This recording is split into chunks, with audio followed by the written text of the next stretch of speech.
Yeah, so our festival is the first folk festival of the summer, and after our festival starts, every weekend there's a festival till early September.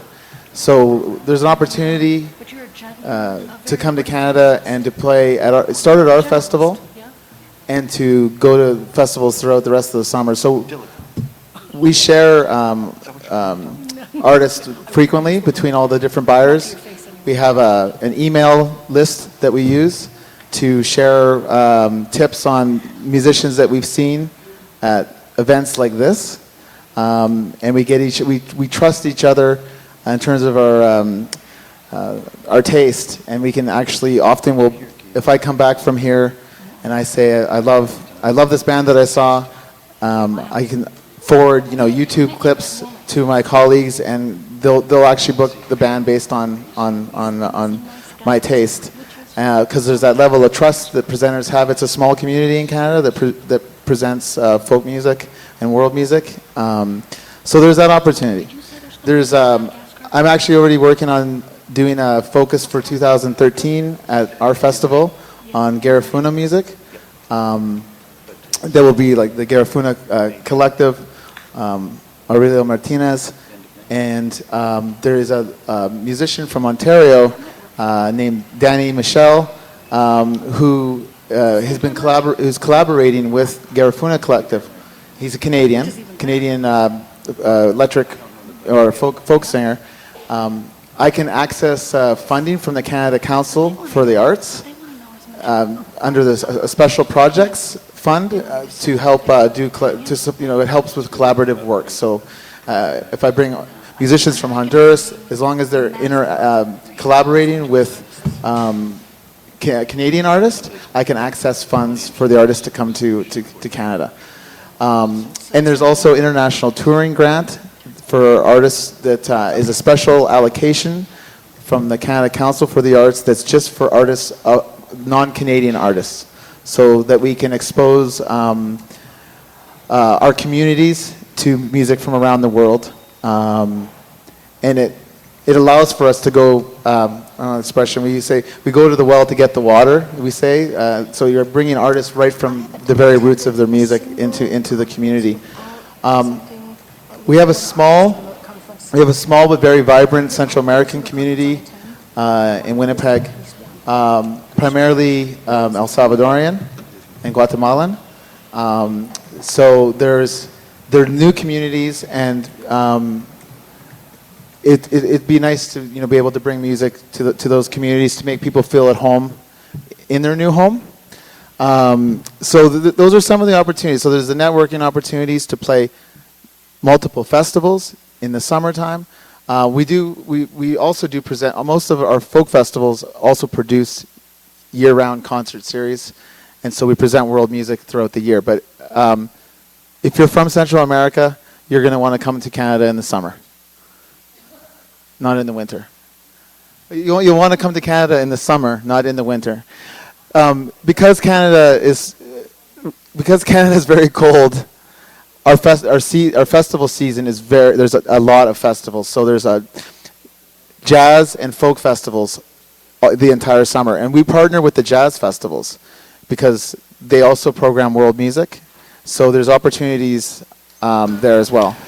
Well, I would say that there's definitely some conferences that are very important to go to in the United States and in Canada.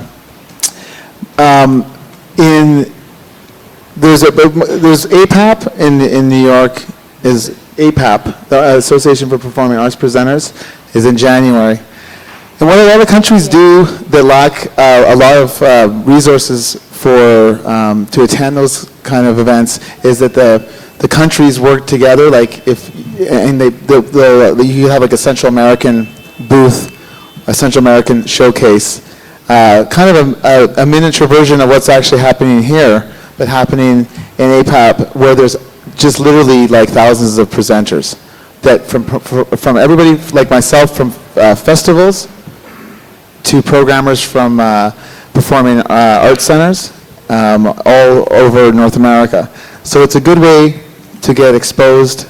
I've hired a lot of bands from playing at Global Fest, which happens during APAP at Webster Hall, and I've also hired bands from the showcases that happen at the host hotel.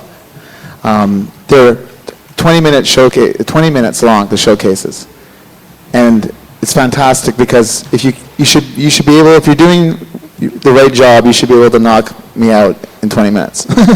So it's a perfect amount of time. Also, South by Southwest in Austin, Texas is a good place where countries, export offices have started to, for years now, have started to rent venues to put on showcases that feature acts from their region. And it's a good way to market export-ready music from your country. So that's some of the opportunities that are there, and unfortunately they're quite expensive opportunities. But if there's a way to convince government to fund these kind of things, this is kind of the way that the Europeans have been doing it for a long time. In Canada, we have funding to go to Womex in Copenhagen and in Sevilla and wherever it's held. Just to get us over into different markets, because we're interested in creating what we call trade routes. So we try to work with, we do focuses on countries at our festival as well, and so it's just nice if I can go to one place at a conference and just see this is the flavor of Central American music, and it's from Panama and from Nicaragua and from Honduras and Costa Rica and all that kind of thing. So I would check. Most people have probably heard of those, at least of South by Southwest, but there's definitely something worth looking into for there. What I find really important, and I'm finding when I'm meeting with the musicians that are here, they're kind of explaining what kind of regional influence they bring to the music. What makes it actually Panamanian, or what makes it Costa Rican, what makes it from Honduras.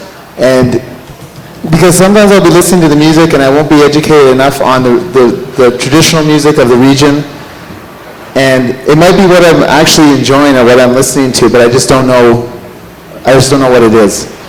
So the description, I guess the importance of it is because it makes the music that you create truly unique, and it's something that we can't get anywhere else. And that's one of the biggest strengths and the power behind the Garifuna music is that you can't get Garifuna music anywhere else. You have to from Belize or from Honduras. And so it's instinctively unique sounding music. There was I saw Sinfre last night from Panama, and they were explaining, the guitar player was explaining that the guitar style that he uses is a traditional style of Panamanian guitar playing, and I could actually start hearing what made it kind of different or stand out for me, and I really, really like seeing them, and I want to see the band again.